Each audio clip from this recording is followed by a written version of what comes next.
So Joy, your talk is for about 1.5 hours, right? That's right. So as I told you, it's short, 4 short things. Okay. Yeah. Okay. So do you want me to like interrupt you at some stage about the timing? Okay, so what I would say is that, see, these are demo experiments, just to give the students a Right. feel of experiments and how it relates to their understanding. So I think we can pretty much, they can stop whenever, yeah, because Okay. it should be interactive. And if they have a question or you see it in the chat box, just bring it to our attention. Okay. Sure. Yeah. Okay, fine.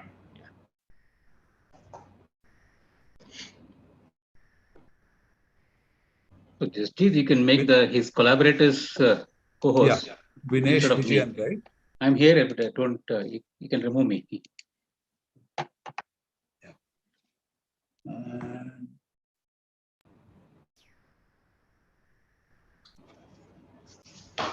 Who was the second person? Kevin Chaco?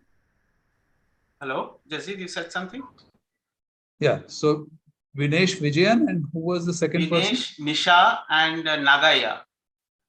Nagaya. Nagaya, I still can't see. Nagaya Chamakuri. Yeah, he has not connected yet. The other two are already co-hosts. Yeah. So it's time, I guess we get started. Indulekha? Yeah. Started recording.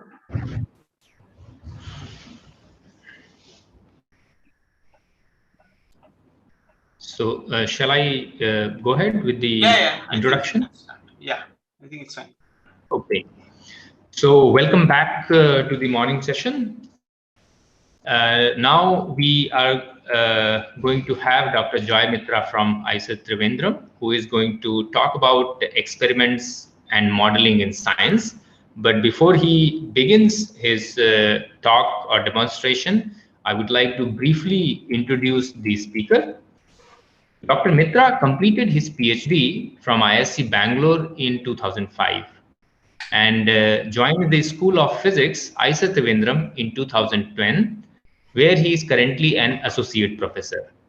His research interests include scanning tunneling microscopy and spectroscopy at low temperatures, phenomenological modeling of STM light emission, metal, semiconductor Schottky junctions, thin films, and polymer-based devices. With this brief introduction, I request Dr. Joy Mitra to begin his talk. Thank you. Thank you, Ambrish, for your kind introduction. I suppose my screen is visible and I'm audible. So thanks to all the organizers of the Resonance lecture series for this wonderful endeavor, Suri, Indulekha, and the rest of the team. I am Joy here from the School of Physics at IISER Thiruvananthapuram. And among all these talks, I really felt the need that to give the students a bit of exposure on experiments, and which are experiments are obviously central to science, practice of science. And had this series been held in the physical mode, there would definitely be a hands-on session. So that way, the online lecture series is a poor substitute for, it's very difficult to give a hands-on session in the labs and visits. So this is our endeavor to actually do that. And so here, my talk is titled Experiment and Modeling, but this is really an anthology of short stories. And along with me, I have 3 of my colleagues, Vinesh Vijayan, whose research area is NMR spectroscopy from the School of Chemistry at IISER Trivandrum. And he's going to talk on cyclic reactions. Nagaya Chamakuri from the School of Maths, whose interest is in partial differential equations and computational biology. And he's going to speak on the mathematics of the heart.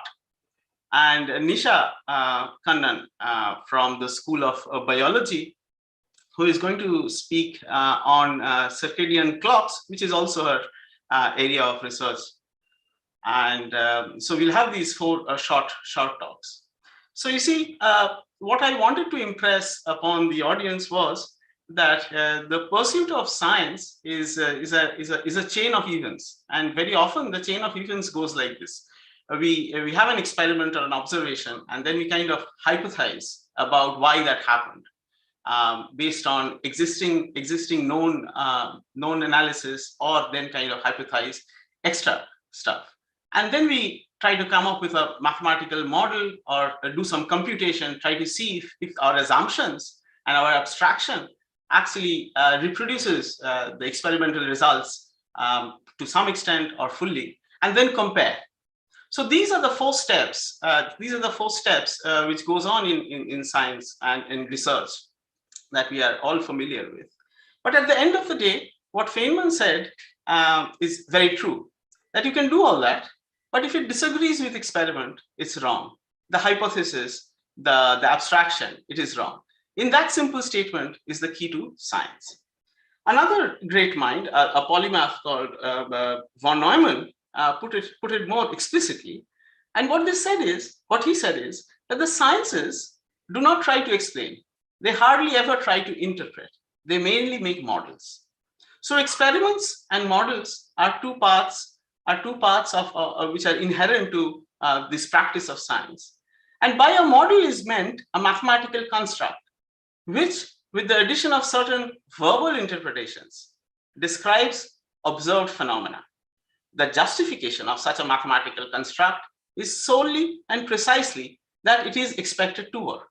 That is, correctly to describe the phenomena, and from a reasonably wide area. So certainly in physics, and certainly in physics, and to a large extent in all the sciences, it is about the discovery of universalities or generalizations, formulating laws about how things work.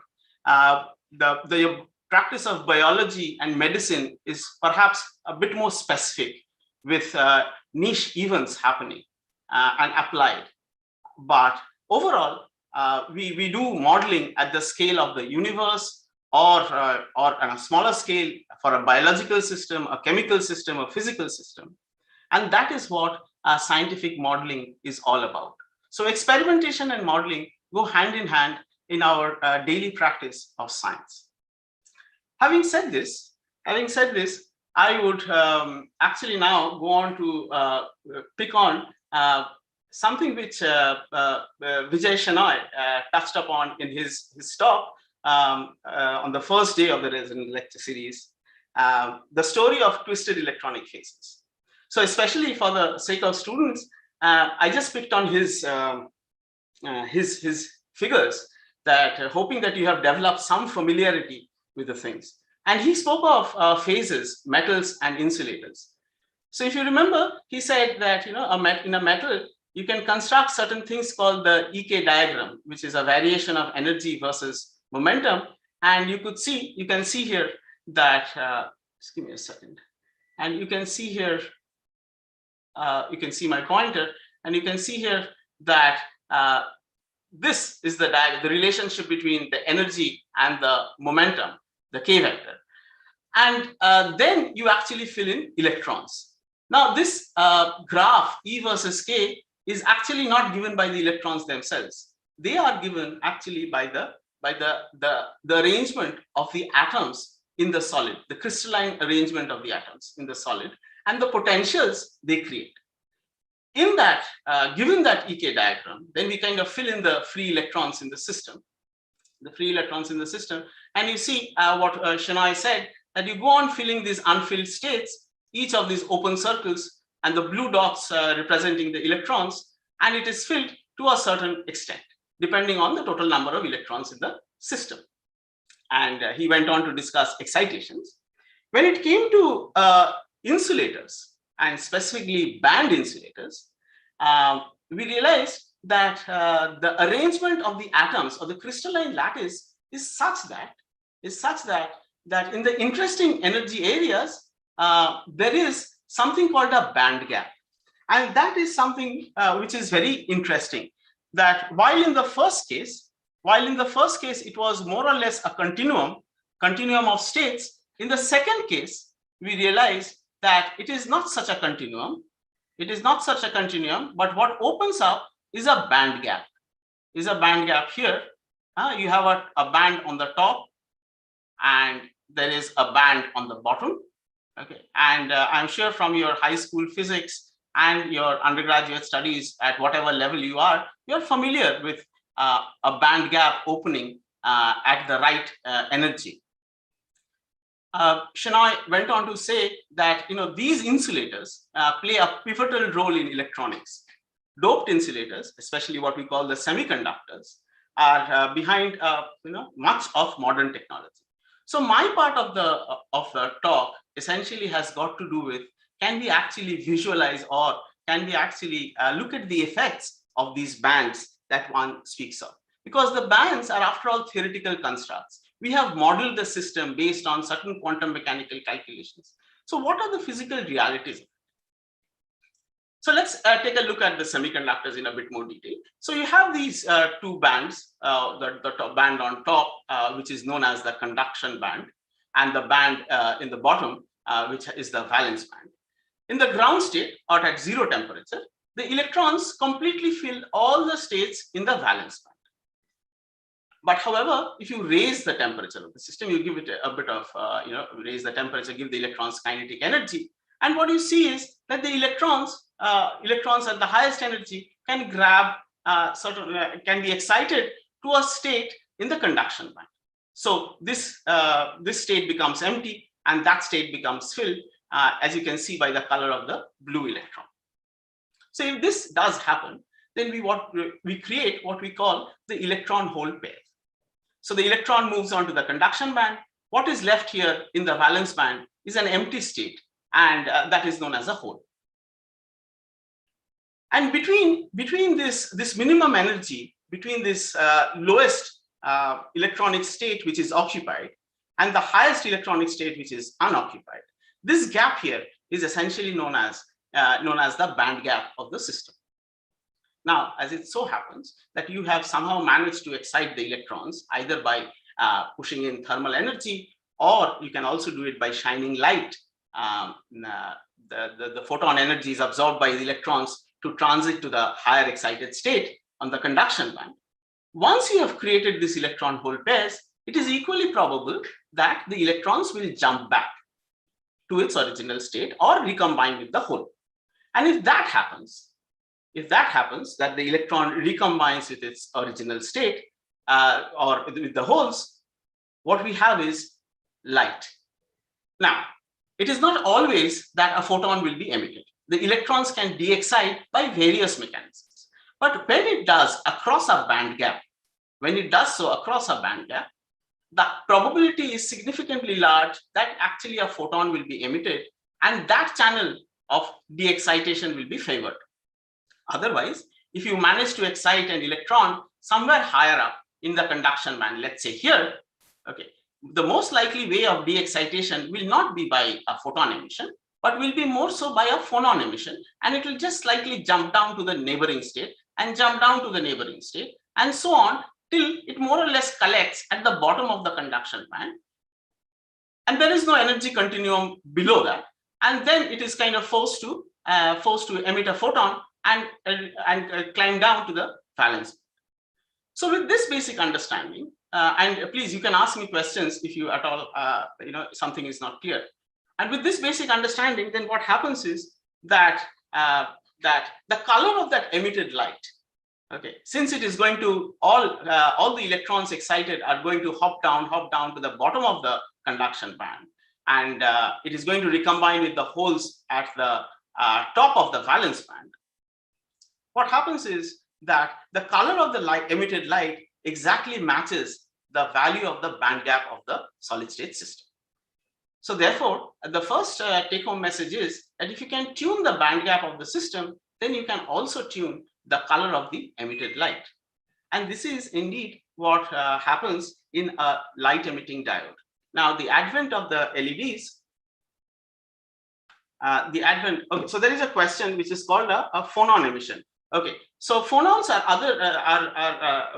phonons are the other kind of excitations in the system. Maybe Rohit, I'll just come to phonons at the end of the thing. Okay, do excuse me. So you have this electron-hole recombination and photon emission. And since they actually match the band gap of the system, as I was saying, by tuning the band gap of the system, you can actually change the color of the emission also.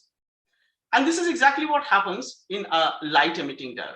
Now, light emitting diodes are ubiquitous today, everywhere, all over the place. It has absolutely revolutionized the lighting industry. It has absolutely revolutionized the energy industry. It's a phenomenal overtake which has happened within the last 1 or 2 decades. But light emitting diodes, as you will appreciate, comes in, you have seen it in various colors. Okay, and the color of the light emitting diodes are not because of the encasing plastic. In fact, most of the light emitting diodes that you would have seen today are actually transparent plastics. The diodes themselves emit the real color that is actually coming out. So how do we actually see these beautiful colors, and what do we do to the system such that these different colors actually come out? Now, if you look at the visible spectrum, it stretches from somewhere around 400 nanometers of the photon wavelength to around 750, 780. This is what the human eye can see. And therefore, it was absolutely natural to look at artificial lighting systems which actually emit within this range. The bottom part of this figure here, also shows you the corresponding values of the wavelength in energy units, in electron volts. And that is the band gap, the equivalent band gap of the material which would be required to emit a photon of such a wavelength. And so the first discovery of an LED was actually way back in 1962 by a gentleman called Dr. Nick Holonaik. He was working in the GE Advanced Semiconductor Lab, and he was the inventor of the first diode laser, diode LED, and what happened was that he prepared this material called gallium arsenide. Now, gallium arsenide per se emits in the infrared. Its band gap is so small, it mostly emits in the infrared. But what his team did was combined phosphorus with it, gallium arsenide phosphide, and lo and behold, the band gap increased such that it started emitting in the red. And that was the first discovery of a red LED. It was commercialized a couple of years later by Hewlett-Packard and the research of this company called Monsanto. And obviously, it opened an entirely new way of looking at light sources. Over the years, from 1960s down to 1990s, various materials had been researched which could have tunable band gap and high quality of materials. A lot of material science research went on, and people prepared the red LEDs, people prepared green LEDs, which was a material most commonly was aluminum gallium phosphide. However, the holy grail of artificial illumination is essentially white light, because that's what the human eye is most adjusted to. So the closer it is to the light which is coming from the sun, which was or black body radiation, which comes from incandescent lamps, that's what the humans were used to. But without a blue LED, you can easily guess, or you can easily figure out that without a blue LED, we were not going anywhere. And since 1960 to 1990s, artificial illumination based on LEDs, the biggest bottleneck was that there was no blue LED, which was their material people couldn't prepare, which actually gave off blue light. So in 1990, in the 1990s, three gentlemen, Isamu Akasaki, Hiroshi Amano, and Shuji Nakamura, working in Japan and in the US, discovered this material, indium gallium nitride and aluminum gallium nitride. InGaN and AlGaN. And they were awarded the Nobel Prize in 2014 for the discovery of the blue LED. And the Nobel citation, I'll just read, said, for the invention of the efficient blue light emitting diodes, which has enabled bright and energy saving white light sources. So ultimately, the holy grail of artificial illumination based on LEDs could be a reality because the blue component of illumination was actually within reach. And as you from this bit of history, what is clear to you is that you see it all depends on the band gap of the material. So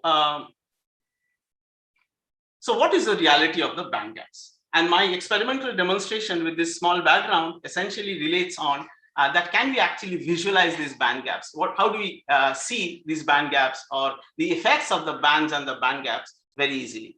Obviously, there are very sophisticated equipment out there with which we can actually do that, but that was not the that is not the point.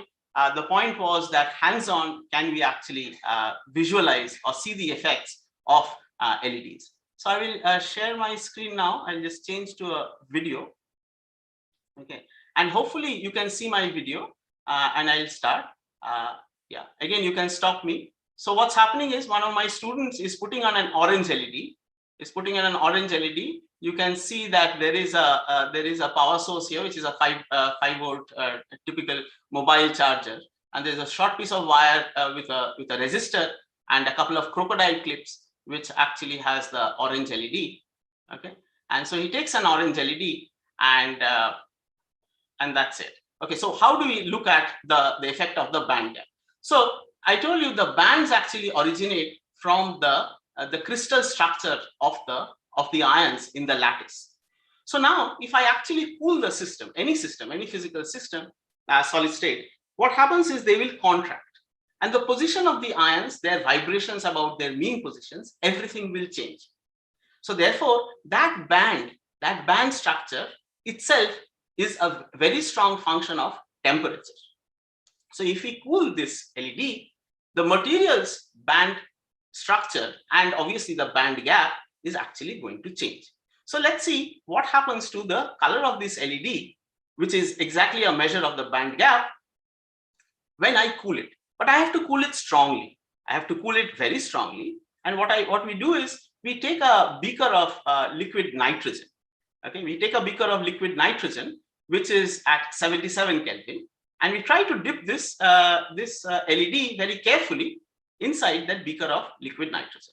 So I'll just yeah, so you can see that that's a beaker of liquid nitrogen. Okay, and look at the color of the LED. It's orange. It's orange at room temperature, and he's very carefully and slowly dipping it into liquid nitrogen such that the temperature of the LED is will decrease very fast. And you can see what's happening. The liquid nitrogen is boiling vigorously, and you see what happens. That orange LED turns green because the band gap of these solid state systems actually increase when it is cooled. Again, as it warms up, and you're seeing it is slowly warming up because he has taken it out of the liquid nitrogen. Okay, and as it warms up slowly, you see that it is again turning orange. Okay, so I will again make it a bit faster. I'll go through it, and yeah, it turns brilliantly orange again, and then again he brings it back into the liquid nitrogen, and you can see the effect all over again. As he pushed it back into liquid nitrogen, the LED turns green, which is a smaller wavelength and a higher band gap energy, and which is a direct effect of the material property changing and nothing else. So then we try the same thing with the blue LED. Okay, and a blue LED, if you remember correctly, if it has to increase its band gap, it should go into the UV. Okay, again a beaker of nitrogen, liquid nitrogen. Okay, and I don't know how far it will be clear from a recorded video, but it is blue here. But yeah, the saturation levels, hopefully you can see that it slowly turns more purple or violet, okay, than it was before. Obviously, the UV part we can't see with naked eye, okay, but with a spectrometer or a UV detector, obviously you can detect the UV, and that's what happens. So hopefully you get an idea that we can actually look at the effects of the bands in the solid and the band gaps very importantly. Let's progress a bit quickly, and now what we do is we come to these other LEDs, which are a bit strange. Okay, so you in the market very cheaply, you know, for some 5-10 rupees, you get these very cheap LEDs which blink, okay, which blink, and they go on changing their color from red, blue with a certain frequency. And that frequency is of essence, because now I have told you that the color of the LED is dependent on the band gap, okay, but there is certain other amount of a small electronic circuit in the LED which causes it to blink. It's an oscillator. So the red LED lights, then the blue LED lights, but it does so at a specific frequency. Now look at, or be careful about the frequency of that oscillation when it is cooled. And you can distinctly see that the frequency of oscillation, I will replay it again.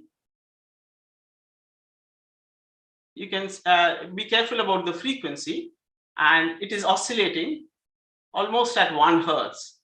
And look at what it happens when we cool the system. The color changes, it becomes orange and more violet, that we have seen before. But what we also see is that it becomes faster and faster. So the frequency of, and it is absolutely repeatable. So here's the next, the repeat of the experiment. Again, we are dipping it into liquid nitrogen, cooling it to 77 Kelvin, that's really cold. And we see that it becomes faster and faster. So at this stage, I would stop, and I would ask the students to ask their questions. And obviously, do they actually have an answer, or can they think of an answer, or can they analyze that why would the frequency of oscillation of the blinking LEDs actually change as the temperature of the system is lowered?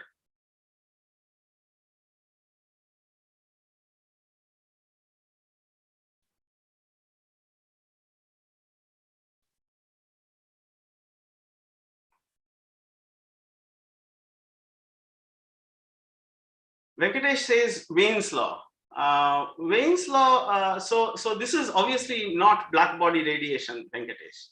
Okay, this is not incandescence. Okay, this is electroluminescence.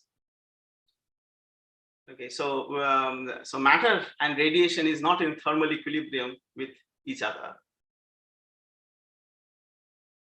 No, so I will leave it as an open question to you to ponder about. You can obviously write back to me, but try to think about that. What would cause a system to kind of, a system to blink? How would you make 2 light bulbs light up in sequence? Okay, on, off, on, off, on, off.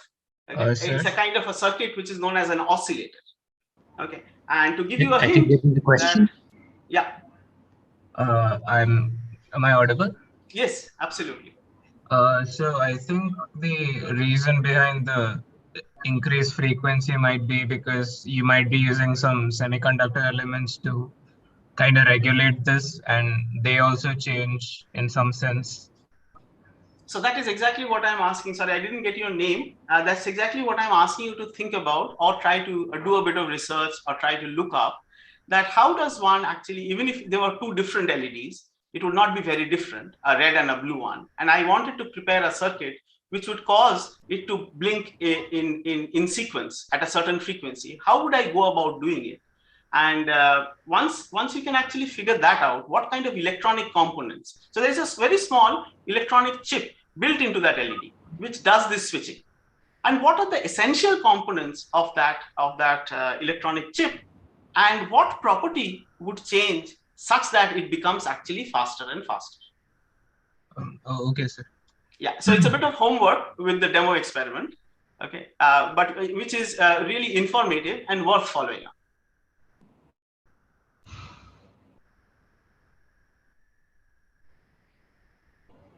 Okay, so Amrish, there is another question from Niyar Prabhat. With temperature, energy changes. With that, the frequency changes. Okay, Niyar, I think I can follow where you're going at, but that's not really the correct answer. Okay, yes, there is a one-to-one connection, or we can write energy in wavelength, we can write energy in frequency scale and in temperature scale, but that's not really the correct answer, which is happening because in fact, if you actually look at it, lowering the temperature, the energy scale actually reduces, the frequency would reduce, okay, and time period would increase. Evangeline, yeah, the LED has a timer circuit which is responsible for the switching, which is absolutely true. And what is that timer circuit? Which component of the timer circuit is being affected by temperature? That is the key question which you will have to understand. Yes, it does. Venkatesh, low temperature does change the switching time of transistors because it is, after all, resistive and capacitive. It does. Resistance, brilliant, Evangeline. You're absolutely right. It is the resistance which is the culprit here, and the resistance is a metal. And if you have there are graphs in your NCERT textbooks. The resistance decreases with temperature. And therefore, since the time constant is actually related to the resistance, the time constant actually decreases of that control switching circuit, which causes the frequency to blink faster and faster and faster as it is cooled down. Okay, we are running out of time, so I will unshare my screen. And now I call upon Vinesh to have his presentation on cyclic chemical reactions.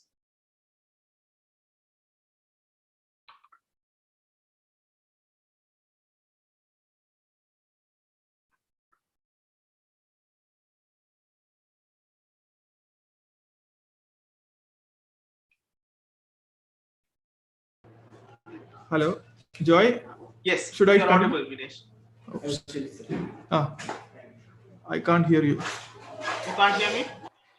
Yeah, now I can. Yeah. Should I continue? Yeah, please. You can share your screen. Yes, go ahead. Yeah. Okay, thank you. I hope these things work.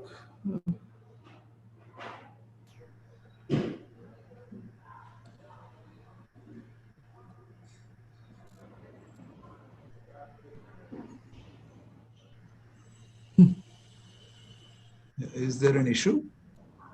No, I'm just starting. There was a. He's sharing the screen. Right. Do you see? We can see your media player list. You can see my player, right? Playlist. All right. I don't know which one was the last one. Let me go back then.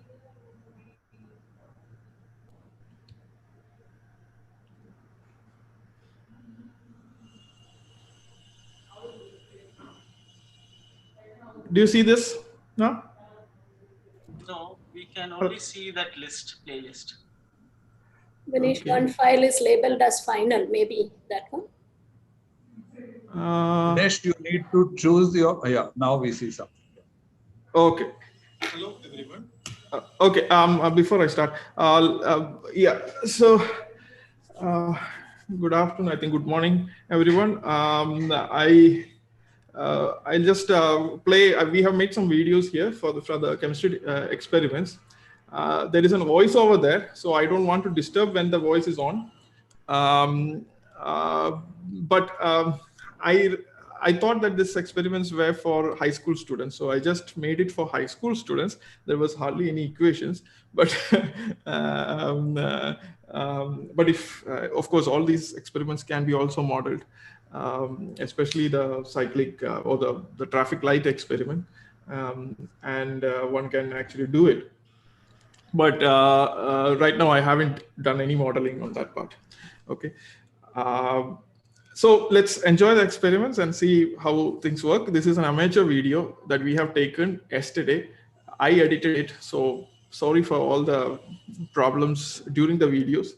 I hope you enjoy the next 10-15 minutes. If you have any doubts, please put it up in the chat box.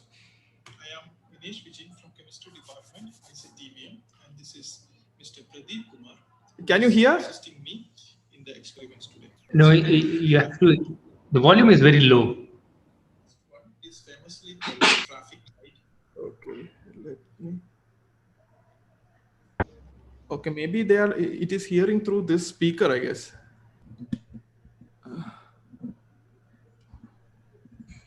You need to share your sound. How do I share the sound?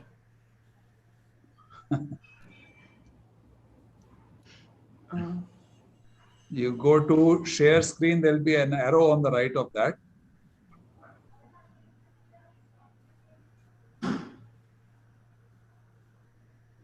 Or maybe it is in the audio thing. Yeah.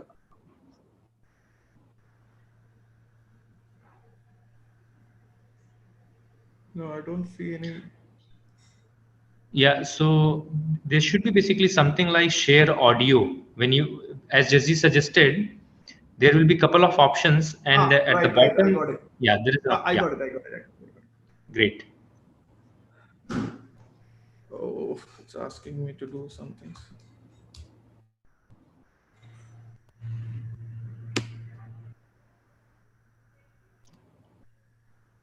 Experiment solution cycles through 3 colors: green, red, and yellow. The main ingredient in these experiments are indigo caramine as the dye, potassium hydroxide or KOH, and glucose. Also we have air. Now first, pour 300 ml of water into a conical flask. This is a redox reaction. So basically glucose is the reducing agent and oxygen from the air is the oxidizing agent.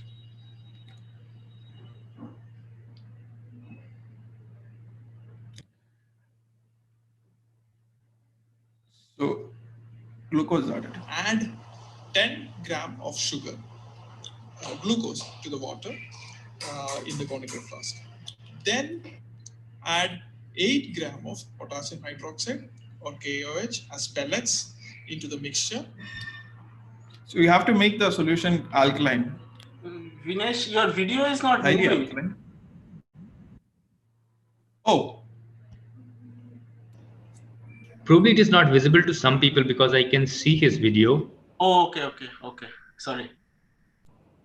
I cannot see. The screen is frozen. Okay, so maybe Vinesh, you can share again. Stop sharing and then share again. It has started moving now. And Okay. What is?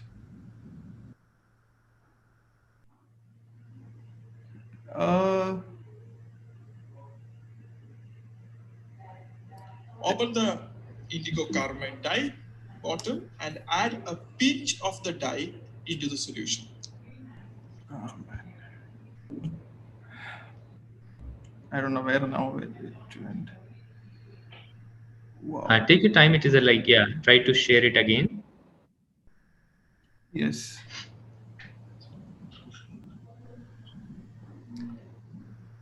Yeah, we can see the shared screen. Yes. Okay. Joy? Yes, I can see your screen. Okay, now I'm going to blend rigorously to dissolve everything.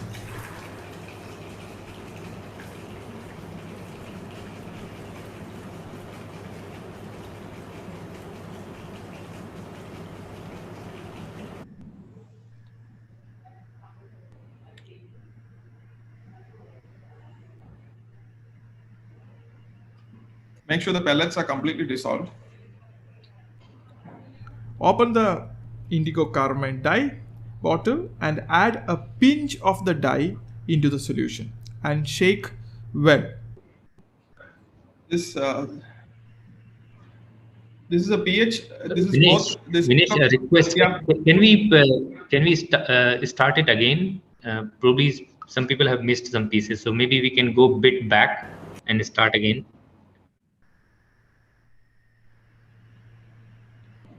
Start here. Light experiment. Yes. Thank you. The experiment solution cycles through 3 colors: green, red, and yellow.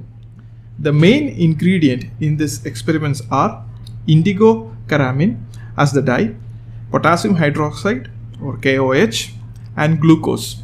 Also we have air. Now first pour 300 ml of water into a conical flask.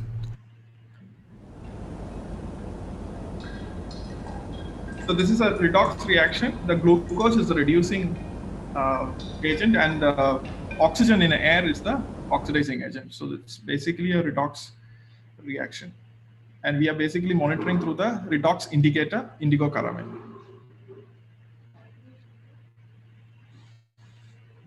Add 10 gram of sugar, glucose to the water in the conical flask. Then add 8 gram of potassium hydroxide or KOH as pellets into the mixture.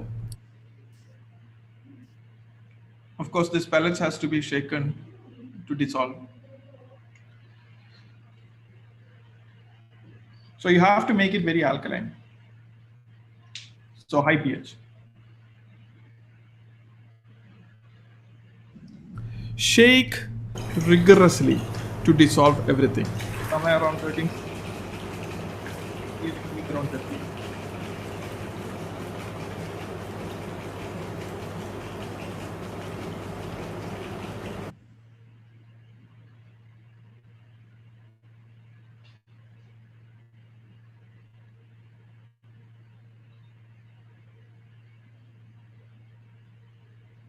Open the indigo carmine dye bottle and add a pinch of the dye into the solution and shake well.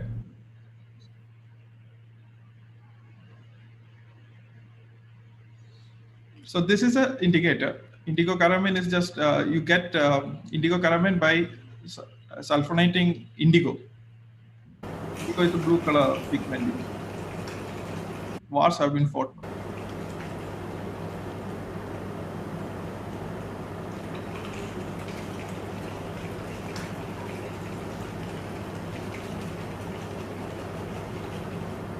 And finally keep it for resting.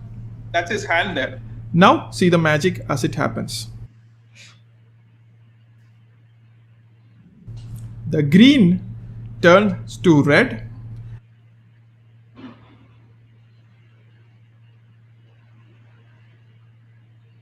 So this is the second color, green to going to red. This is a semi-oxidized. And the red then turns to yellow. This is a completely reduced form.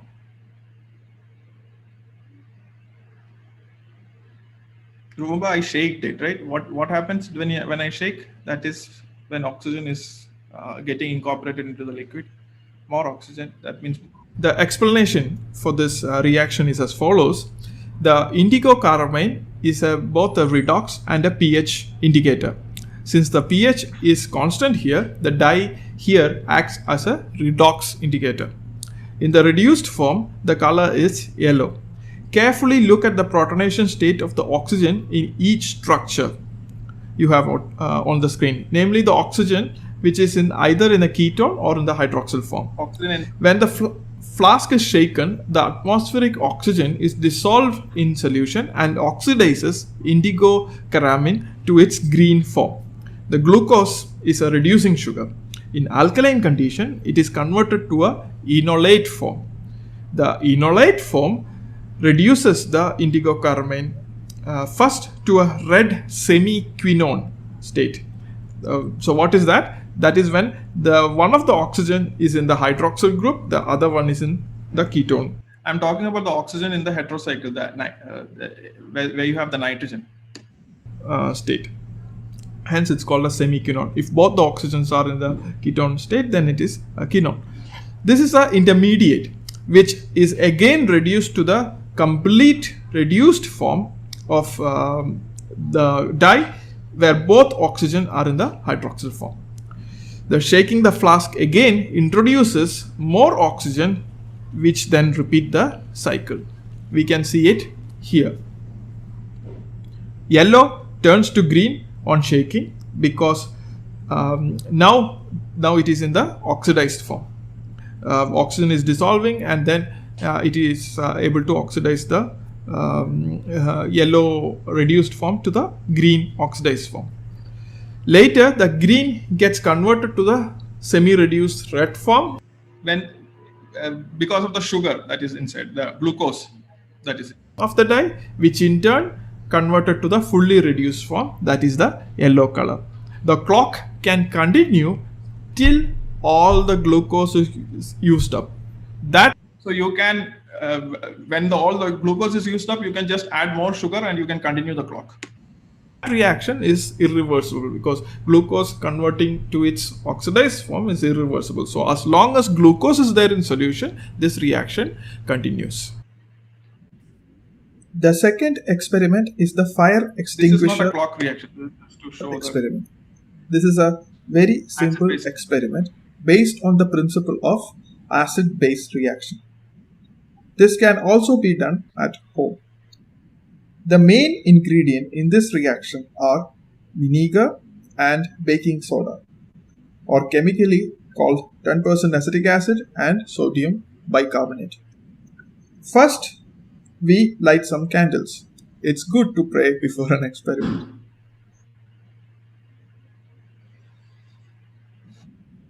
Now, in a long cylindrical vessel, in a measuring jar, we add some 10% acetic acid or vinegar. The quantity don't have to be precise. We then add a handful of sodium bicarbonate to the acetic acid. Again, you don't have to be know the exact amount. Now it starts bubbling up, just like when you open a cola bottle. Let the bubbling reduces. Yeah, so it's careful that you don't spill it over. We tried 3 times. Most of the time it went over.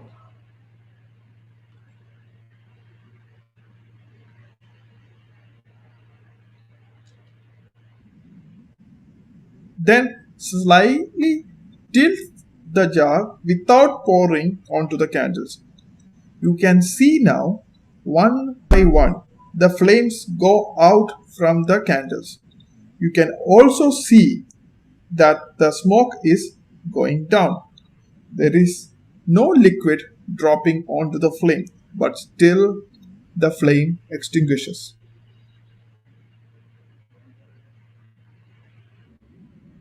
How is that possible? So let's see the chemistry. Acetic acid reacts with sodium bicarbonate to give carbonic acid and sodium acetate. Carbonic acid is unstable and therefore decomposes to carbon dioxide and water.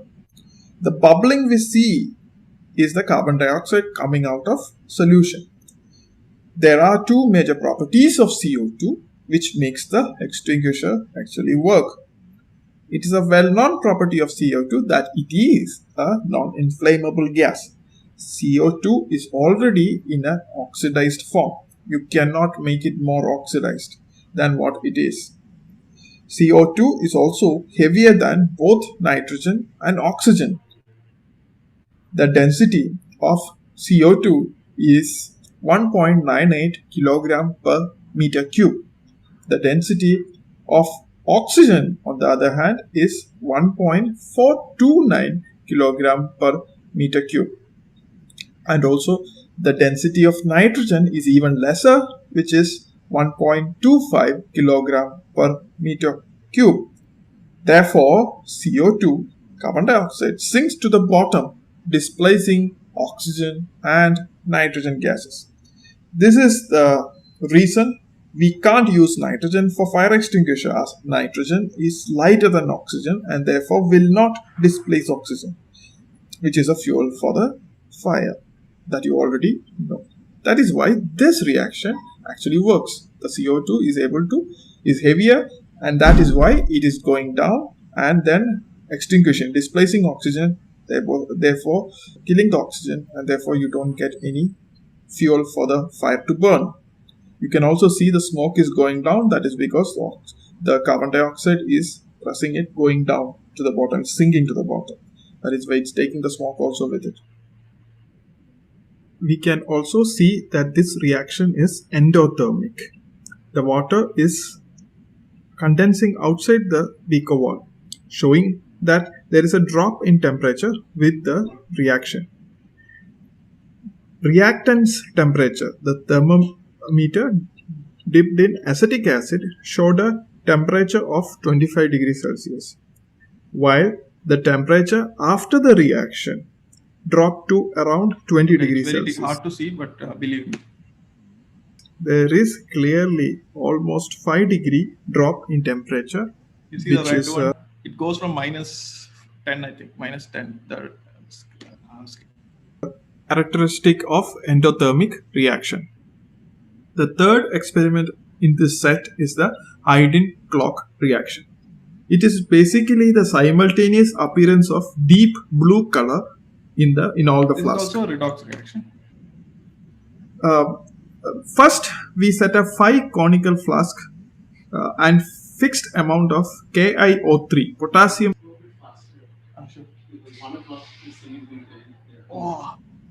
iodide solution is added.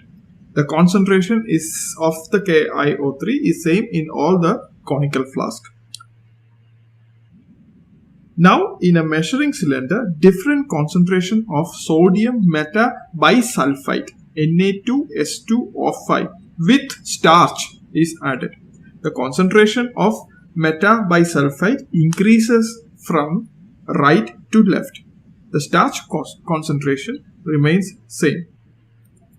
The same volume of the solution is added. In order to do that, bisulfite solution is made up with this. Now we add the bisulfite solution to the conical flask, starting from right to left. We wait for a fixed time which has been calculated previously. A few moments later. Before adding the bisulfite into the second flask. We continue to wait and then add the bisulfite solution to the other conical flask as we move towards the left.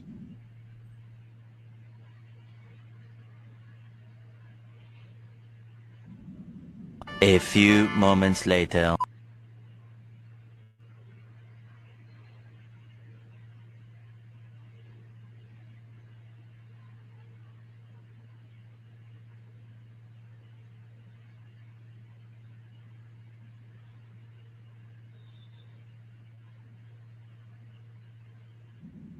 After all the addition, we wait. We expect blue color to appear simultaneously in all flasks. A few moments later. Now it is coming. So within few seconds, all the flasks simultaneously turned blue. This experiment emphasizes the dependence of reactant concentration on the kinetics of the reaction. So what is happening? I'll explain here. I'll be a bit fast here. So what is happening is that the sodium metabisulfite is decomposing to or forming the bisulfite, which reacts with the IO3 minus, giving you iodide. This is the major reaction. Reaction 1 is the major reaction that you see. And this is the rate determining step. So the rate determining step is, what does the rate determining step do? It basically determines what the rate of the whole reaction is. There are multiple reactions, but then that step is the rate determining step, and that the kinetics basically depends on that step. So reaction 2, 3, and 4 are really fast. So in the IO3 reacting with HSO3 gives you iodide. Now this iodide in turn reacts with IO3, giving you the I2, which is the oxidizing agent. Now, I2 then reduces HSO3 to iodide again, and excess iodide forms will then react with starch, giving you the blue color of the iodide starch complex. So this is what the reaction is all about. The rate is basically determined, as I told you, by reaction 1, and reaction 1 then is a second order reaction, and where you in the conical flask we have taken the IO3 minus. So they are all same in all the 5 flasks, but HSO3, increasing concentration of HSO3 is taken. So that is why the rate determines basically on this HSO3. IO3 is constant, then only HSO3 is what it depends on. So that is why we are able to calculate what is the time you have to wait before each addition, so that simultaneously the excess I2 that is formed, because HSO3 is consumed here and it is also consumed here. Once all the HSO3 is over, this reaction happens where you have the I2, which then reacts with starch to give you the blue color. So blue color tells you that all of your HSO3 has been taken up or used up. I think, thank you very much for listening to me and also to be part of this demonstration. Are there any questions? Thanks, Vinesh. Let's see if there are some questions in the chat box. I don't see.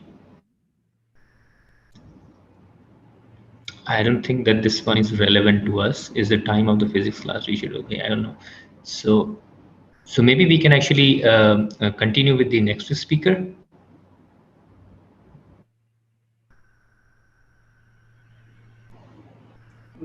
Nagaya. Hi, Joel. Yeah, please share your screen and yeah, we can start.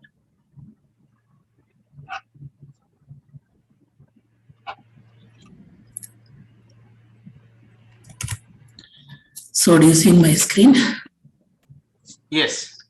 Right. Audible as well. That's good. Just a minute. I need to.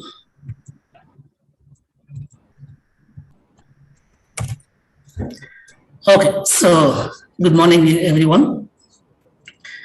My name is Nagaya Chamakuri. I'm School of Mathematics, ISER Thiruvananthapuram. Now I will speak about a little bit math of your heart. Right, so before going to the talk, so what is the most important comes from the mathematics.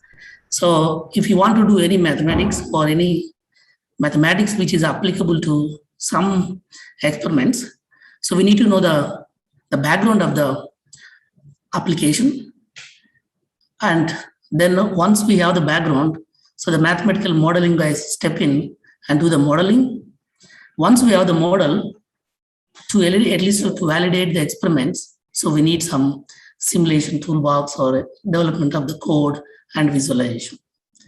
So I'll show you a very simple example in this for the presentation. I'll stick to that. Well, here you can see the human heart.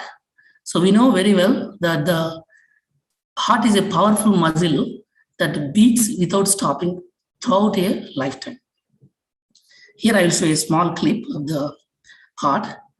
So this is located almost in the center of the chest. And in a healthy adult heart is the size of a clenched adult fist. And it is surrounded by a thin layer of cardiac tissue. It's called pericardium. And the cardiovascular system is made up of the heart and the blood vessels. And the heart pumps the blood that filled with oxygen and nutrients throughout the blood vessels to the body tissues. Well, we know that the healthy cardiovascular system is vital to supplying the body with oxygen and nutrients. Well, if you think about approximately by the age of 70, the human heart will beat more than 2.5 billion times. And the heart is always working and it pumps almost 6,000 liters of blood per day. So that's the importance of the heart, so that we know very well. So to go a little bit further in the introduction, so that's what we need for the modeling. So here's a human heart. And here we can see a lot of compartments. So the most important one is the 4 chambers. The upper chambers, like you can see in the right atrium, right ventricle, and left ventricle. The top 2 chambers, they're responsible to collect the blood, and the bottom 2 chambers, they're responsible to send the blood out of the heart. So here again, I will play a small movie. So here you can see that the blood is coming from the supra vena cava to the right atrium, and it collects the blood and then slowly pumps to the right ventricle through a valve. So this valve acts as a barrier. It only works in one direction. Then the blood passes from right atrium to right ventricle, and it cannot go back. And then this is a poor in oxygen. So this blood is pumped to the lungs through the pulmonary arteries. So then it goes to the lungs, and the purified blood is pumped back to the right atrium. So through a pulmonary veins, and then it pumped to right ventricle. So through a valve, it's a mitral valve, it's called. And then once it is done, then the purified blood is circulated to the whole human body through aortic valve and aorta here. So this is the basics behind the problem, how the heart works, how the blood system is working in the heart. So now we go to the little bit modeling part. Once we understand what is the physics behind that, the biology, then the mathematical modeling guys will step in and to understand between the experiments and the physics. So now I'll go to speak about the, so how does it look like? Basically, we always use the cardiac action potential, the term. So what is the action potential? So this is a rise in the membrane potential, and it falls, it decay into the potentials. So that's called the action potential. So now here we can see different chambers here. It depends on the region. The action potential, it looks, it has a different shapes as well as the different properties. So the most important one is the sinoatrial node, which acts as like a natural pacemaker. So this natural pacemaker always sends the signals to activate the human heart. Well, so the first one starts from the sinus node, that is very clear. And then slowly it passes to the atriums and ventricles. Now here we can see once it is activated, so this is the action potential of the sinus node. And then you can look at the arterioles and as well as the ventricles. Now always we can see once we go to the hospital, we see only the ECG. So we don't see any other action potentials. So this is a most important one the doctors looks at. So this is a regular heartbeat ECG. Here you can see different shapes. So there are 3 waves, very important. That's a P wave, QRS, and T wave. Now if you look at correspondingly to the action potentials, the yellow one starts the sinus node, and the green one, which is corresponding to the arterial, the right atrium.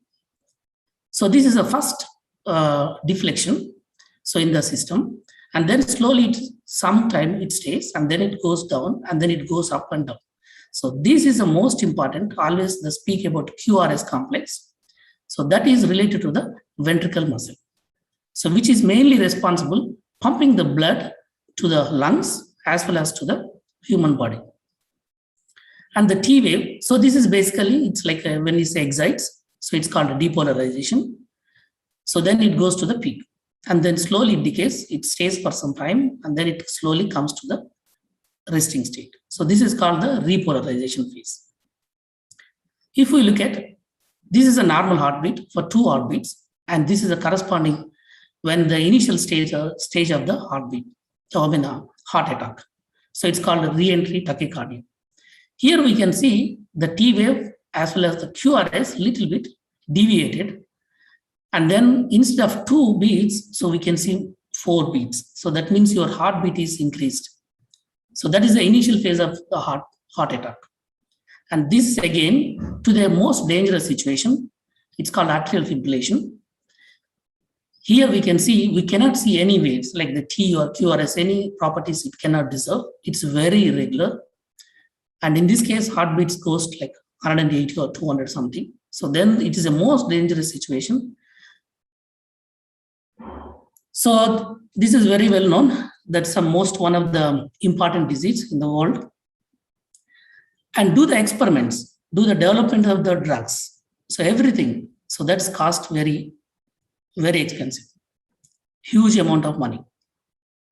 And if we come up with to build a mathematical model, that's once we have the model, then doing the such kind of, recreating such kind of phenomena is very cheap on computer. But first we need to come up with a mathematical model for this. So in the hospitals, we see only the ECG, but in the simulations, we always simulate the action potentials. So once we have the action potentials, it's very easy to convert the ECGs. So now I will show only the action potential simulations. Right. So before going to the model itself, the very simple model, look at the action potential again. So that's what it's the resting state. The heart is at resting state. So we have to give a small excitation. So that is called like the transmembrane current. So that's what it's in this figure. So that means your natural pacemaker is sending the signal. So that starts here. Then it gives like a few microseconds. Then it excites the complete system. Then it goes slowly, comes down, and then it goes to the completely down. So this is called a depolarization. So that is exactly the sinoatrial node acts. And then this will be the atrial as well as the ventricles. So once it comes to here, the blood is filled and pumped out of the heart. Here, the complete one heartbeat, there will be many ions involved. So sodium, calcium, potassium, and their interactions. Right. So the simplest model or the first model which is available is the Hodgkin-Huxley model, which they developed for the simulation of neural action potential. So this got a Nobel Prize in 1963.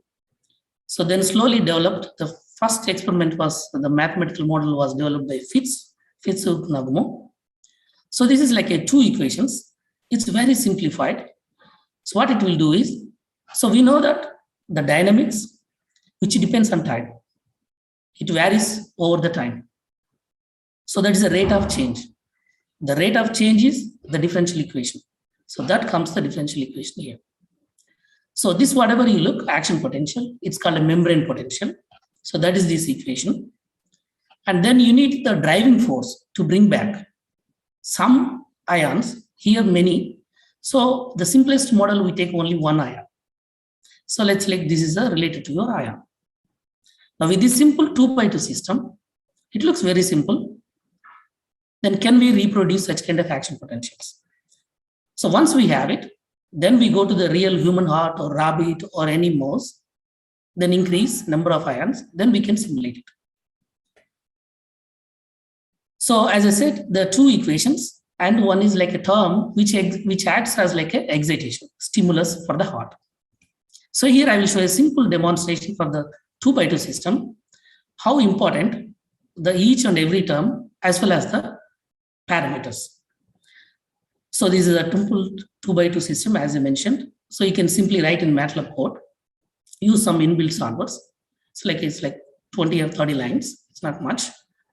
Then if you run it, okay, so here is basically the one heartbeat simulation for one action potential. So here I start to excite, then it goes up, then I just leave it, the excitation here, and then it comes down and come to the resting state. Now I play around with the simulation toolbox. Well, okay, the sinoatrial node is very important to send the signal. Let's say that the signal is not sufficient. So then what happens? So here you can see the range minus 32 something 25. Now I just reduced the stimulus strength. That means the sinoatrial node, natural pacemaker, it's not working properly. Then you see, okay, there is a small slightly change. Oh, there is something. Oh, it has to reach certain state, then it excites. Then I still further reduce.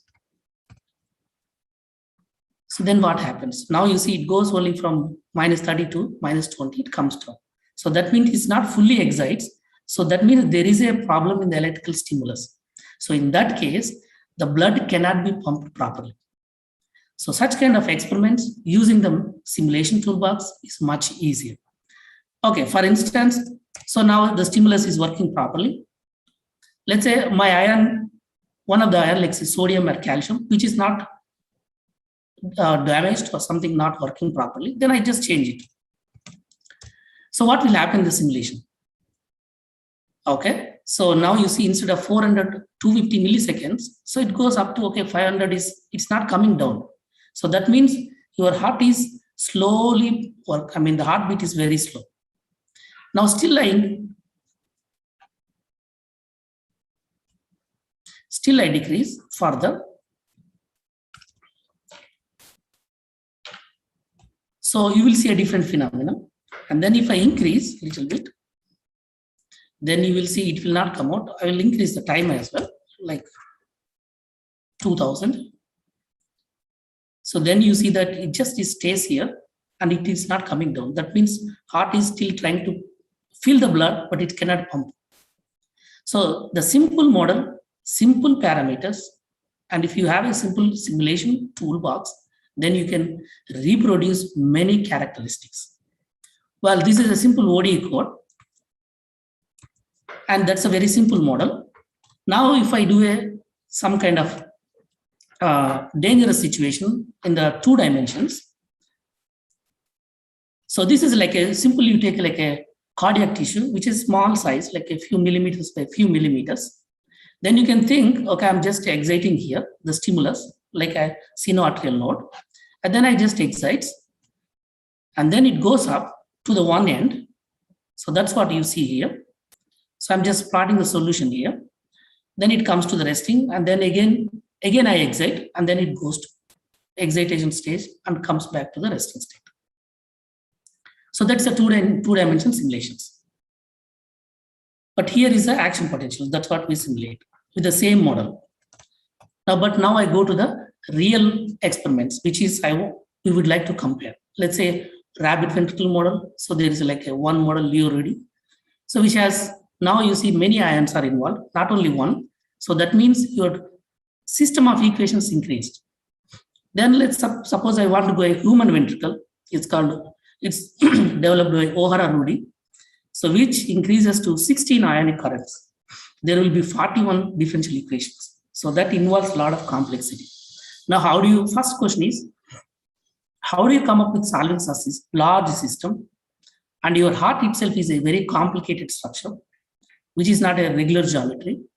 So now you need to get the images from the patients, and you have to do a lot of simulation tools to bring back the geometry. And then once you have the geometry, then develop the code and do the simulations. So all these things we developed in C++ code, so that it's very complicated, but I will show a demonstration for the simulation. So this is a rabbit ventricle heart. It's only the ventricle heart. You can see the left and right ventricle. And you can play around with, once you have the simulation box, toolbox. So if you want to see the geometry, or you want to see the edges, how does it look like? Once you extract the images from the real patient, or if you want to look at only how this structure is working, or if you want to look at inside as well.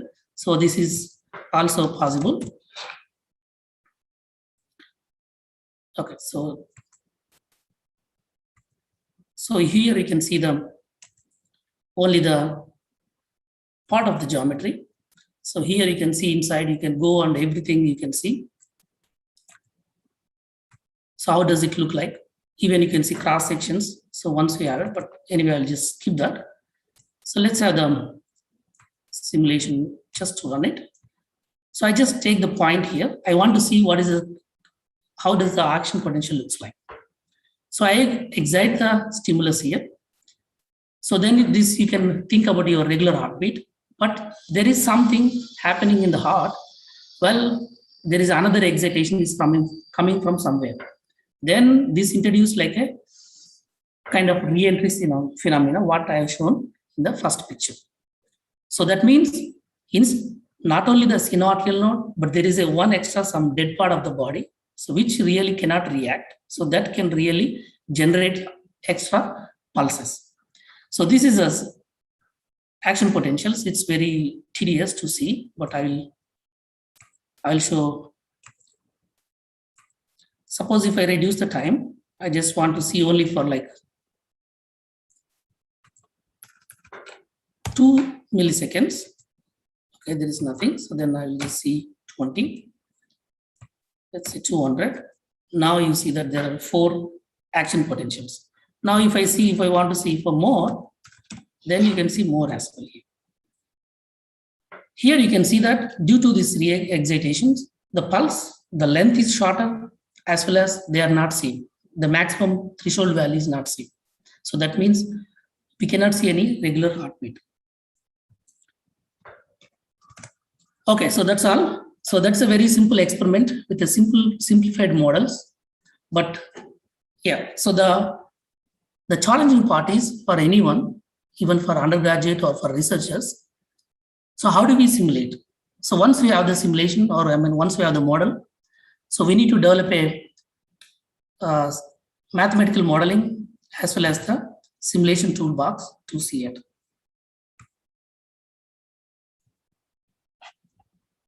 Okay, so I will stop sharing so that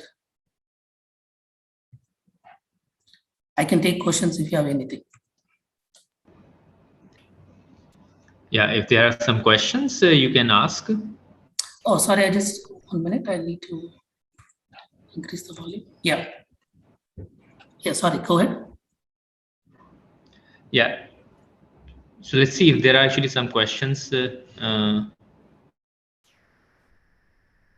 I don't see any question in the chat box. Okay, maybe we can. Can I ask a question? Is there another experiment to come up? Yes, Indulekha. Oh, yeah. Okay, I will talk.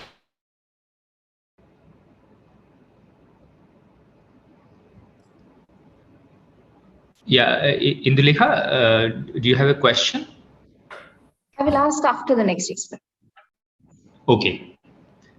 Okay, so I don't see. Okay, so no. Yeah, so maybe we can proceed with the next demo experiment. Okay, thank you, Ambrish. Let me share the screen. Can all of you see my screen? And am I audible? Yes, Nisha. Okay. Yeah, you are audible and we can see your screen. Okay, can you see my computer cursor also? Yes, your cursor is also visible. Good. Thank you, Ambrish. Good afternoon, everyone. I would like to thank the organizers for inviting me to demonstrate some basic experiments that we do in our lab. Studies in my lab is focused towards understanding the circadian clock at the neuronal and genetic level, and how the circadian clock rhythmically regulates the behavior, physiology, and metabolism of an organism. Now, I'm sure that it is close to lunchtime, and most of you are looking at your wristwatch or at the computer screen to get an idea about when is it going to be lunch break. And most of us depend on the wristwatch to get an idea about the time, and we schedule our activities accordingly. Now, if we consider other organisms, how do they keep track of the time, even during the absence of a wall clock? Do they have an endogenous clock present in their body? If yes, where is it located? Is it located in their brain, or is it present in their body? These are some of the interesting questions that we can address in chronobiology. Chronobiology is the field of science where we do study about the biological clock and how it rhythmically regulates various biological processes in an organism. In our lab, we use Drosophila as a model organism to study the circadian rhythm. Now, when we consider the history of chronobiology, the very first question or the very first experiment was conducted by a French astronomer, De Meran. He was interested, or he was intrigued by this observation in the nature, or most of you have noticed it, that the plant called mimosa that exhibit leaf movement as a response to the sunlight. During the daytime, it opens the leaf, and during the night, it closes the leaf. He was interested to understand whether this is a mere response to the sunlight or whether it is regulated by endogenous process, whether this rhythm is arising from the endogenous system. In order to test that, he did a very simple experiment where he transferred the plant into an enclosure where there is no external time cue available. Here what he observed is, even during the absence of an external time cue, for example, light, the plant still continued to exhibit the leaf movement. During the light phase, it opened the leaves and it drooped during the dark phase, indicating that this rhythm is endogenously driven. And the word circadian means about a day. This is a Latin term. And there are two fundamental properties for the circadian clock. One is entrainment, which means the synchronization with respect to the external time cue, which we will see in the subsequent experiment. Another fundamental property of the circadian clock is free running periodicity. What I mean is the rhythm persists even under constant conditions, for example, at constant darkness, with a periodicity close to 24 hours. This also we will see in the subsequent experiments. To discuss about these two fundamental properties, I will be using Drosophila as a model organism in these experiments. Before that, let me briefly tell you about the components of the circadian timing system. There are three major components for the circadian timing system. The major part or the major component is the circadian oscillator that drives the periodicity with 24-hour or close to 24-hour duration. There are multiple input pathways to the circadian oscillator. This input pathway conveys the time of the day information in the form of light, temperature, food availability, or social interaction. The circadian oscillator is tied with multiple output pathways that drives the overt rhythms. For example, it generates 24-hour rhythm in activity, physiology, or metabolism, and so on. Now, in today's experiment, I will be mainly focusing on activity rest rhythm. I will briefly show you how do we record the activity rest rhythm in Drosophila, and based on that result, how do we study the fundamental properties of a circadian clock. In order to record the activity rest rhythm in Drosophila, we do use a monitor called Drosophila Activity Monitor, for which we require very small glass tubes of 5 millimeter diameter.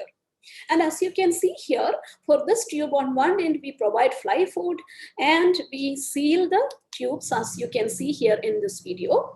Here we seal the fly food in molten wax so that we can conduct the experiments for several days or even for weeks. The fly can survive in this tube. After we prepare the locomotor activity tubes, in the next step, we anesthetize the flies by providing carbon dioxide. And as you can see here, by using a very fine paintbrush, we transfer single fly individually into the locomotor tubes. Followed by that, we close this tube with the help of a air permeable closure, because we want to inhibit the fly escaping from this tube. At the same time, airflow is allowed into this tube. Now, after that, we load them into the Drosophila activity monitors. Let me tell you a little bit more about this Drosophila activity monitor. This monitor consists of 32 channels.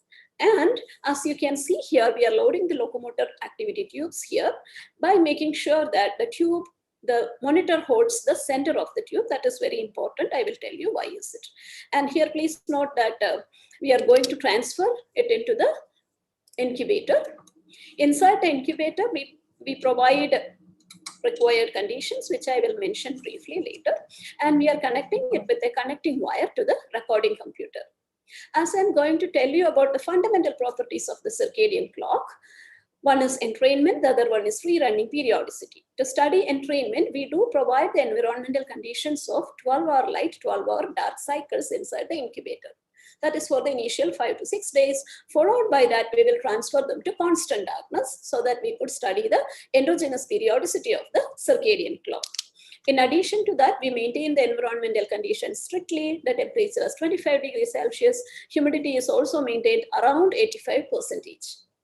Now, how does this Drosophila activity monitor functions? Inside the monitor, there is an infrared light source that transmits the infrared beam through the middle of the locomotor tube. And as the fly moves across the tube, it disrupts the infrared beam, and such disruptions are recorded in the form of activity bouts inside the computer. Let me explain this with the help of this video. What are we exactly recording? The fly is kept inside the Drosophila activity monitor. As the fly moves across the tube, those activity bouts are recorded in the computer. Under light-dark cycle, fly exhibits a morning peak of activity and an evening peak of activity on day 1, on day 2, and day 3, and so on. And if we look at the data carefully, you could see that the morning peak of activity is synchronized. Day-to-day onset of activity is synchronized with respect to lights on, and offset of activity is also synchronized with respect to lights off. Now let's transfer the fly into constant condition. There is modest morning peak of activity and there is a robust evening peak of activity. Now, if you look at the day-to-day onset of activity, let's consider the evening peak of activity. There is a slight drift, or let's say there is a slight phase delay in the evening peak of activity because the fly is exhibiting its endogenous rhythm, which is not exactly 24-hour, that is slightly greater than 24-hour. Now, let me also show you the data that we obtain with the help of a MATLAB supported software, that is Actimetrics. Actimetrics provides us the actogram. This is the graphical representation of the activity pattern of a single fly recorded over consecutive days. Here in this case, it is 16 days. And the initial 5 days, we recorded their activity under light-dark cycle. Followed by that, they are transferred into constant darkness condition. As you can see here, this yellow bar represents the duration of light phase, and under light-dark cycle, Drosophila exhibits an enhanced morning peak of activity, an enhanced evening peak of activity, resulting in bimodal pattern of activity. And this is a double plotted graph. You could see that its day-to-day onset of activity is synchronized with respect to the lights on through the process termed entrainment. Whereas when we transfer the organism into constant condition, you could see that there is a robust evening peak and its phase is shifting day by day. There is a gradual advance in the evening phase of evening peak of activity. This is because this particular fly possesses an endogenous circadian clock with a periodicity of slightly shorter than 24 hours. And if we consider a population of Drosophila or humans, there will be wide ranges of free running periodicity close to 24 hours. Some individuals, they possess free running periodicity less than 24 hours. Some individuals, they possess free running periodicity greater than 24 hours. Now, how do we calculate it? We do have a particular analysis called Lomskargel periodogram analysis. Here, we do calculate, we do obtain this constant darkness data, 10 days data, and we are calculating the interval or the duration between evening peak of activity across the days. This will give us the information about the periodicity of the circadian clock, with what duration the clock is oscillating. Here, if you look at the x-axis, the periodicity is slightly less than 24 hours and the y-axis shows the amplitude. Now, this is the output of the circadian clock. Where from is it arising? Where is the central oscillator? How does it function? Based on Drosophila experiments, let me briefly tell you about the central pacemaker in Drosophila brain. Here, there are two major clock genes present in Drosophila, period and timeless. Let me call it as per from now onwards.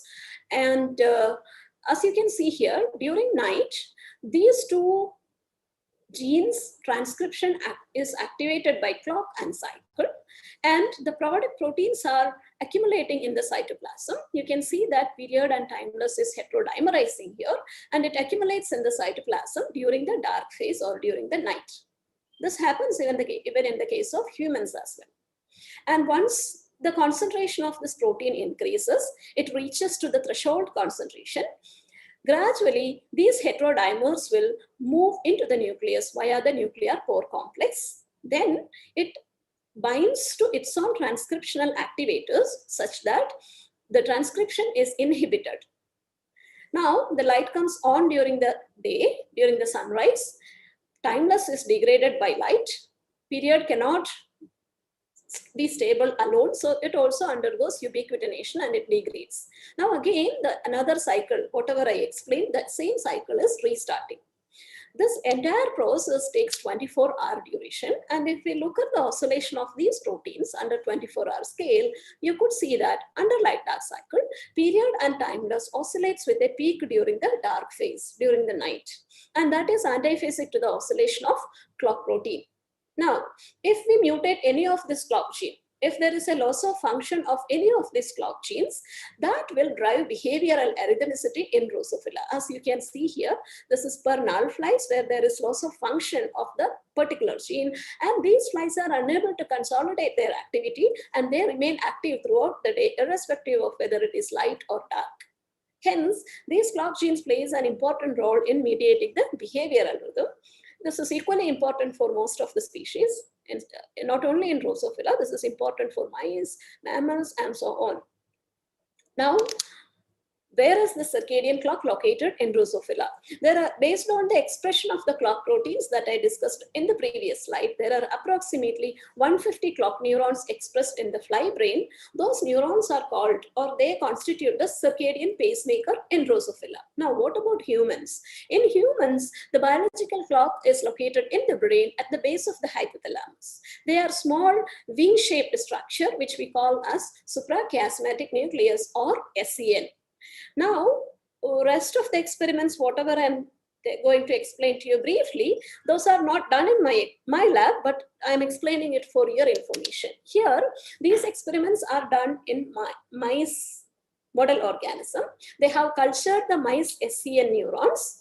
SCN is composed of a few thousands of neurons. Now here, what they have done is they have taken the period gene, and it has a promoter, obviously, and they have fused it with a bioluminescent protein that is extracted from firefly.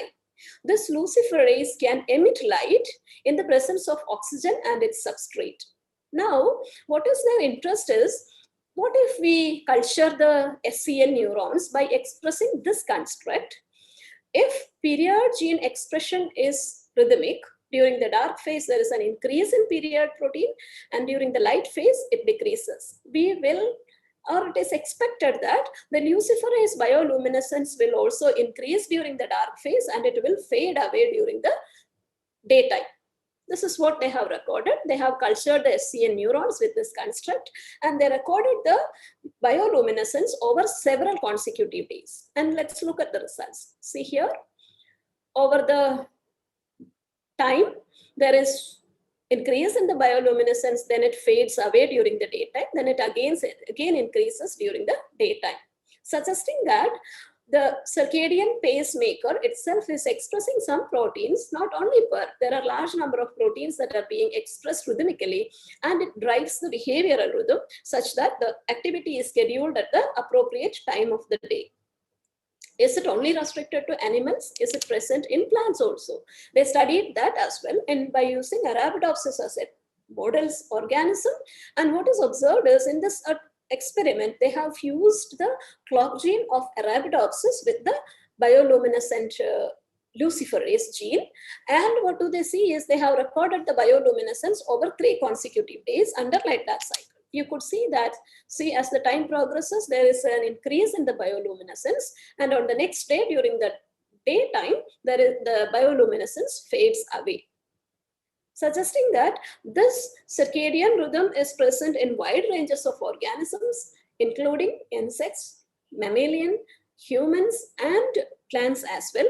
And I hope I explained to you the fundamental properties of the circadian clock and how these rhythms are generated from the circadian pacemaker. I would like to stop here. Some of the video recordings that you saw today were recorded by my PhD students. I would like to thank them. Thank you. Thank you, Nisha. Thank you very much. So maybe we can take up questions not only on Nisha's demonstration experiment, but also the other experiments that were shown. Yes. Let me stop sharing, then I will take the questions. Yeah.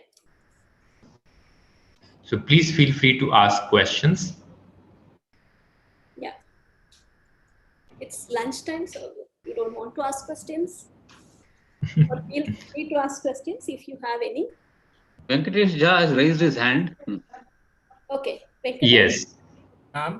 Yes. As like, since light is means acting like a trigger to this mechanism, like it depends somewhat on light. So can we infer that if we means surround ourselves, I mean, if we means stay in a dark environment, and like we would tend to be more drowsy or more like less active than if we are in a means well lit environment? That is possible. So let me explain it this way. The circadian clock uses light as a time cue. Definitely, it helps us to set the activity. If there is bright light, our clock will be more robust under light-dark cycle. But even if we remove the light from the environment, under the constant condition, that rhythm will still persist. As I have shown in the case of Drosophila, that morning peak amplitude is reduced. There is modest activity during the morning peak. But still, somehow we are able to sense that this is the time, this is the subjective daytime, and this is the subjective nighttime. But as you said, light is enhancing the amplitude of the clock gene oscillation, or it gives more robust oscillation to the organism. Not only light, even temperature or food availability, all these acts are time cue. Okay, thank you, ma'am. Yeah, good question. More questions? There is a question. Can I read? Yes. Can I read the question? Yeah, please go ahead. If you can see it, please go ahead. Priyanshu is asking, are there any other shorter or longer rhythmic clocks in animals? Due to the time constraint, I didn't explain it. I have shown one slide where if the period gene is mutated, those flies become arrhythmic, right? So there are other experiments. There are follow-up experiments on the same question. The same research group showed that if there is a point mutation on period gene, that can result in shorter free running periodicity. That fly shows around 19 hours of free running periodicity. Another point mutation resulted in a very long free running periodicity, that is of 29 hours. Similar observations are made in human populations as well. In human period gene, point mutations can lead to either early chronotype or late chronotype. There are some people, those who tend to go to bed very late and they get up very late. I'm not saying that they have a point mutation, but there are studies that point mutations on the per gene can lead to early or late chronotype. Yeah, but this early and late chronotype can be influenced by the external social interactions as well. So don't assume that if you're going to bed late, it doesn't mean that you have a point mutation on per gene. Yeah. Okay. There's another question by Advita. Advita, does photoperiodism also come under rhythmic clock, or is it something seasonal? Now, the question, see, I already told you that the circadian clock has a periodicity of 24, not exactly 24 hour, less than 24 hour or greater than 24 hour. The organism evolved with such a clock because we are living in a changing environmental condition. For example, if we are living in a place where we have a drastic day length changes, the clock needs to adapt with such changes. So here, if we transfer an organism to short day or long day condition, it will take a few transient cycles. Then it will adapt with that condition. Our clock oscillation itself will get synchronized to that change. But how exactly it occurs, what are the output pathways involved in it, such studies are still going on. But this is an interesting question. Yes, ma'am. Okay, thank you, ma'am. You're welcome. Any other question to any of the four speakers?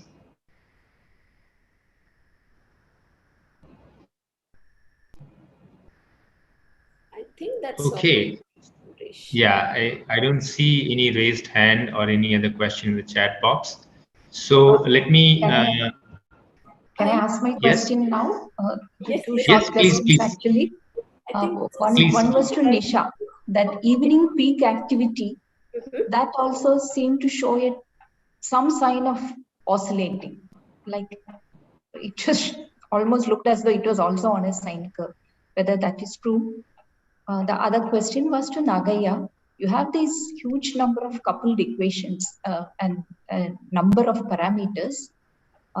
Exactly, then one keeps thinking of possibility for chaos. So exactly how wide is the zone of stability for the heart, let us say.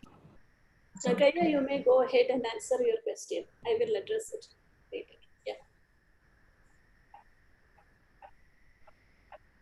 Nagaya? Yeah. So it's very nice question. Well, to look at the chaos, so we need to first to understand the phase plane.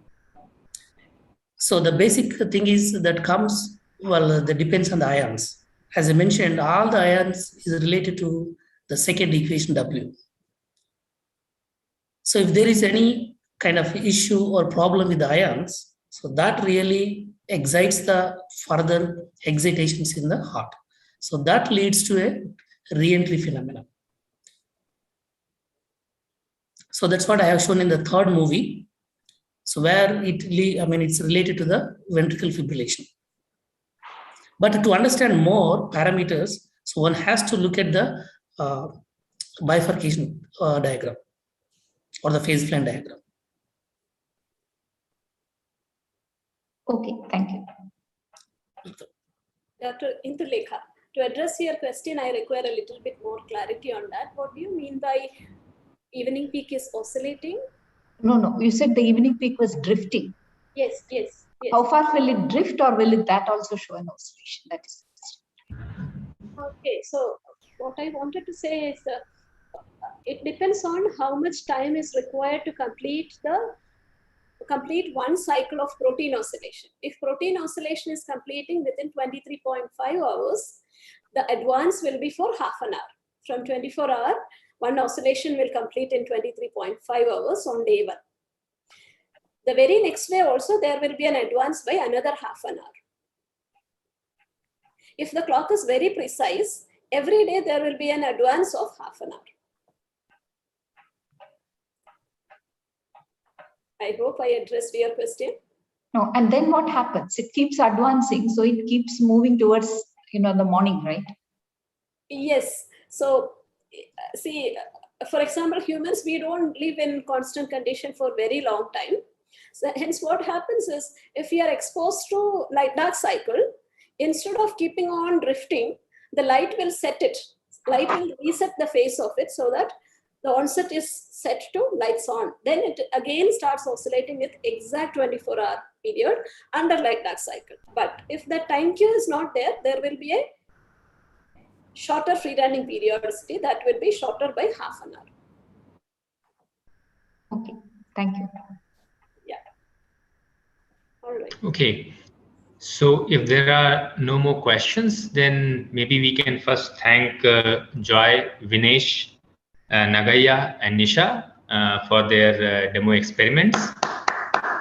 And also let's actually thanks all the speakers of this session, including Professor Mukherjee, who spoke in the first part of the morning session.